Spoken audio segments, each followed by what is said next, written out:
समस्त विद्वान विदुषी को प्रणाम।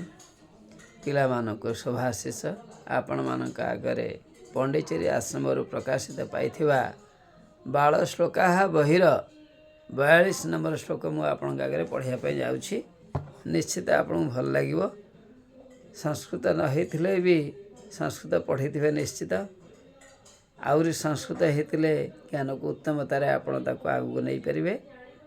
यह मनीषर शोभा अर्थात संस्कृत को जानिले मनीषर शोभा बढ़े, संस्कृति ज्ञान समृद्ध हुए।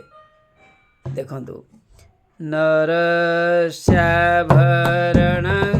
रूपं रूपस्याभरणं गुणः गुणस्याभरणं ज्ञानं ज्ञानस्याभरणं क्षमा। नरर शोभा है रूप। रूप थिले मनुष्यटी भल देखा जाए। रूपर शोभा कौन गुण देखापी सुंदर हो गुण नाल कहीं पसंद करें। जमी देखिथे आपण मैंने पलाश फूल बहुत सुंदर गंध नहीं आदर न थाए तार।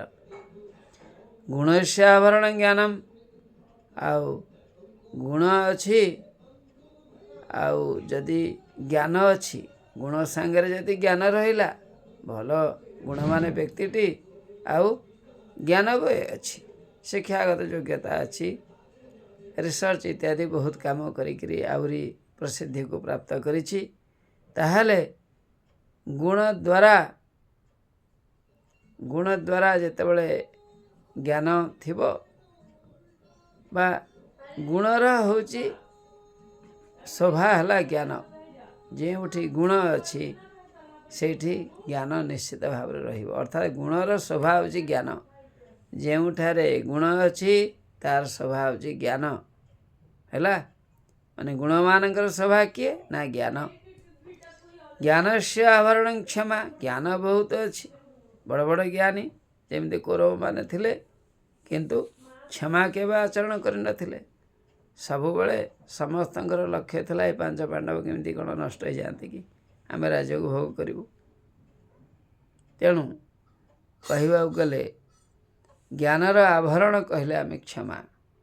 ज्ञान सेतेबेले प्रसिद्ध हेब जेतेबेले लोकटे क्षमार आचरण करुवा।